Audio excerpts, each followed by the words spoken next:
Blues, the team that plays to win for you and me. Welcome to Root Tube's Ask the Club. We're here with the chairman of the North Melbourne Football Club, Mr. J.Brayshaw. James, welcome. Very nice to be here.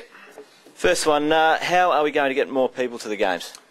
Look, it's probably the one thing you can't actually do as an administration is get in your car and drive around to people's houses and actually force them into their car.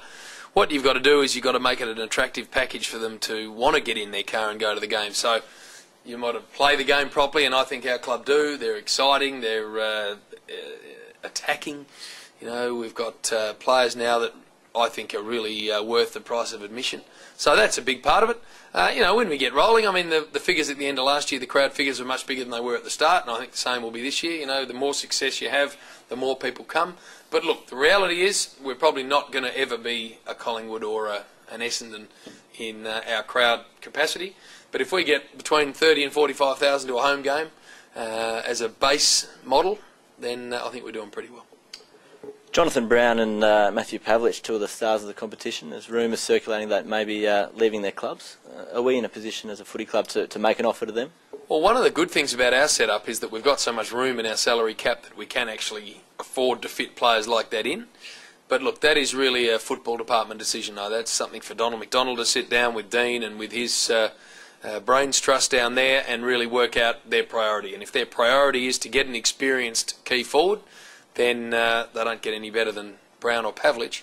But they may turn around and go, we want to go deep in the draft and get, you know, 3 top 40s who are under the age of 20, and maybe league speed's what they're after. You know, elite midfield talent's what they're after. So those are decisions that they need to make. But certainly from the marketing side of the club, if you get a Pavlich or a Brown into your organisation, it's amazing what that does to crowd attendance, to membership, to sponsorship. So there's a huge upside in those blokes were we able to get one. We saw you sitting by yourself the other night, North Melbourne Collingwood game, a nail biter. You seemed fairly tense in the box.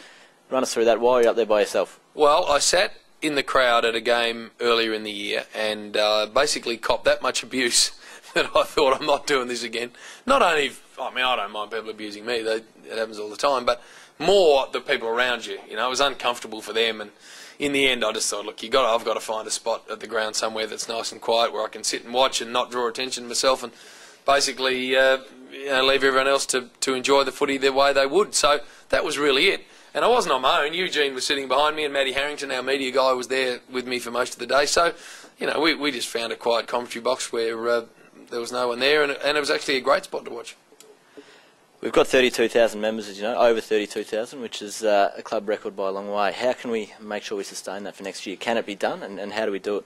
I think it can be done. I think the thing we've got to do is make it compelling for people to rejoin. I mean, this is a 5-year journey we're asking people to come on. It's not, we need you to help us out for 1 year and then you can drift off. You know, for us to make sure that this club stays here healthily forever, it's a 5-year commitment, really.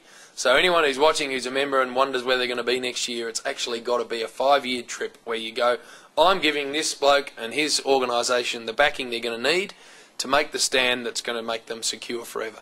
So look, we've got to also make it enticing. We're going to have a membership book come out before the end of the year where people are going to get things like movie tickets, they're going to get discounts for meals, they're going to get a whole lot of stuff that we've never given North Melbourne members before. So when you hand your money over, you actually get something back, and that's going to be a first. On game day, how close do you get to the boys? Do you give them a rev up? Do you get involved there down in the rooms? What's your contact with the players on game day, or do you just leave that to the experts? Yeah, I do. I leave it to the experts. I ring normally Dean and Simo before the game on the way there and just wish them well. I never go to the rooms before the game. I think that's basically the team and the match committee's time where they've got to get themselves right. Last thing they need is the chairman wandering in and interfering in any way, shape or form. And then I come down at the end, win, lose or draw. And, you know, I sit in the coach's room and listen to what he's got to say, and that's something Dean wanted me to do. I'm really happy to do that. You know, you need to be down there whatever happens because, you know, I've been a sportsman myself and I know how winning and losing feels, and the last thing you want when you lose is for people to just abandon you. So, you know, I make my way down afterwards, but I certainly never go down beforehand. And you've got to be very respectful of the fact that the dressing rooms are for the players and the coaches, and they're down there to do very serious work. And as I said, the last thing they need is people like me wandering around attempting to tell them what to do. All right, fantastic. James, thanks for your time. Pleasure.